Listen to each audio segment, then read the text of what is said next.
السلام علیکم ورحمۃ اللہ وبرکاتہ۔ ارشد بھائی، آپ پتہ چلا کہ آپ کی صحت کوئی خراب تھی، ایسی دعا کرنی ہے کہ اللہ تعالیٰ آپ کو صحت کاملہ نافیہ اور صحت کلی عطا فرمائے۔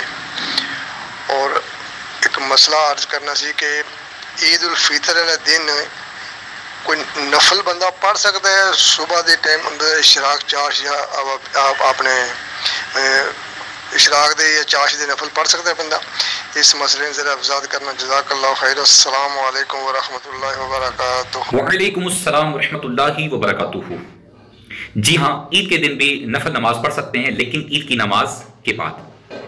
عید کے دن عید کی نماز سے پہلے نفل پڑھنا مطلقاً مکروہ ہے، چاہے عیدگاہ ہو یا گھر۔ یہاں تک کہ اگر عورت چاش کے نفل گھر پڑھنا چاہے تو اس سے چاہیے کہ عید کی نماز ہو جانے کے بعد پڑھے، اور عید کی نماز کے بعد عیدگاہ میں نفل پڑھنا مکروہ ہے، گھر پڑھنا چاہیں تو پڑھ سکتے ہیں۔ واللہ اعلم ورسولہ اعلم۔